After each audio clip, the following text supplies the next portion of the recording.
The Best Seat in Second Grade by Catherine Kenna. Illustrated by Abby Carter.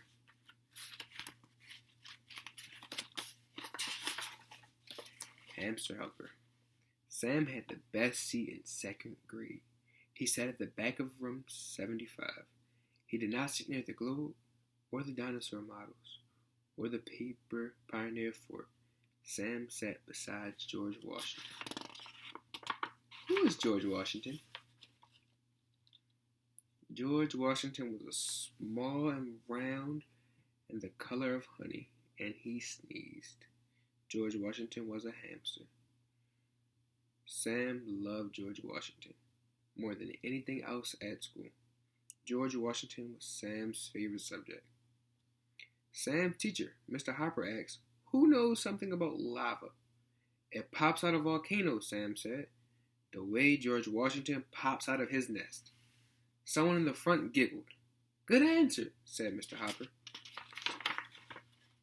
Every Monday, Mr. Hopper picked a new hamster helper. The hamster helper got to feed George Washington. The hamster helper got to make toys out of boxes and tubes. The hamster helper got to play with George Washington. "Please, please, oh please," Sam groaned. "Pick me." He crossed his fingers and held his breath. Mr. Hopper reached into the bowl of names. "Miguel," he said, "you are our new hamster helper." "Oh boy," said Miguel. "Oh no," said Sam. "It's never my turn." Sam was tired of waiting to be a hamster helper. He was sure George Washington was tired of his cage. Sam wanted to show George Washington the world outside of room 75. "Don't forget," Mr. Hopper reminded his class, "tomorrow is our trip to the Science Museum. Bring your coats, bring your lunches, and bring your permission slips." Sam decided to bring something extra. What do you think Sam brought?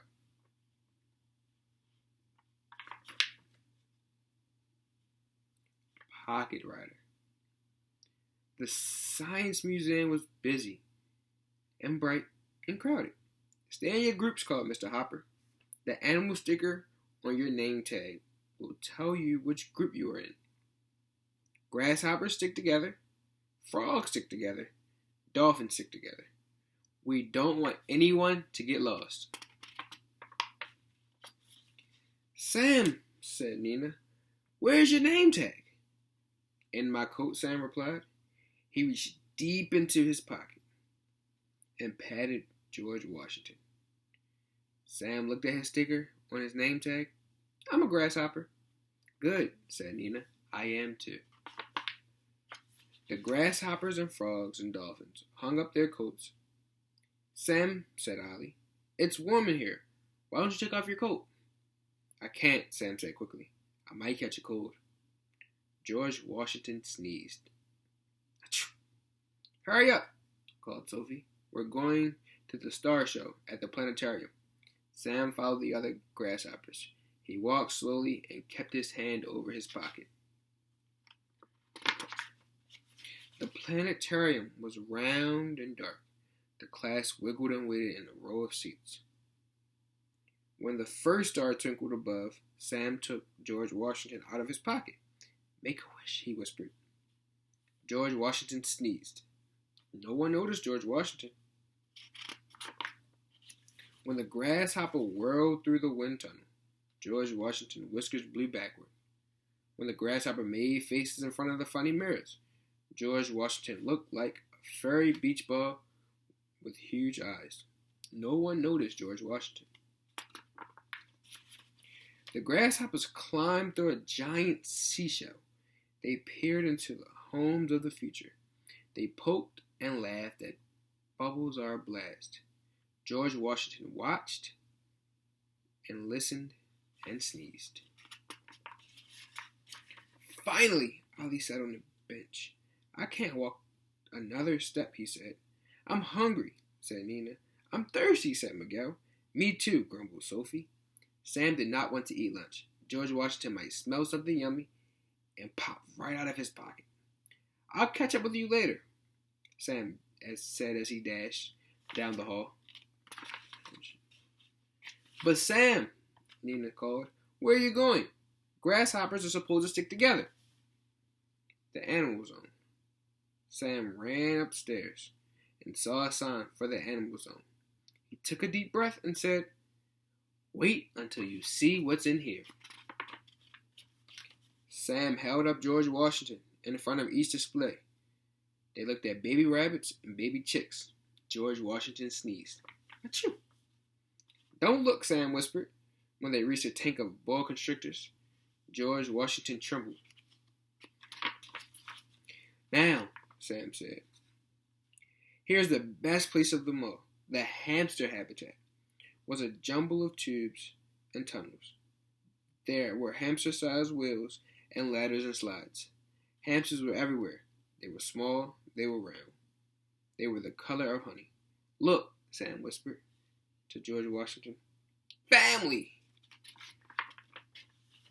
Footsteps clattered down the hall as the rest of the grasshoppers rushed towards Sam.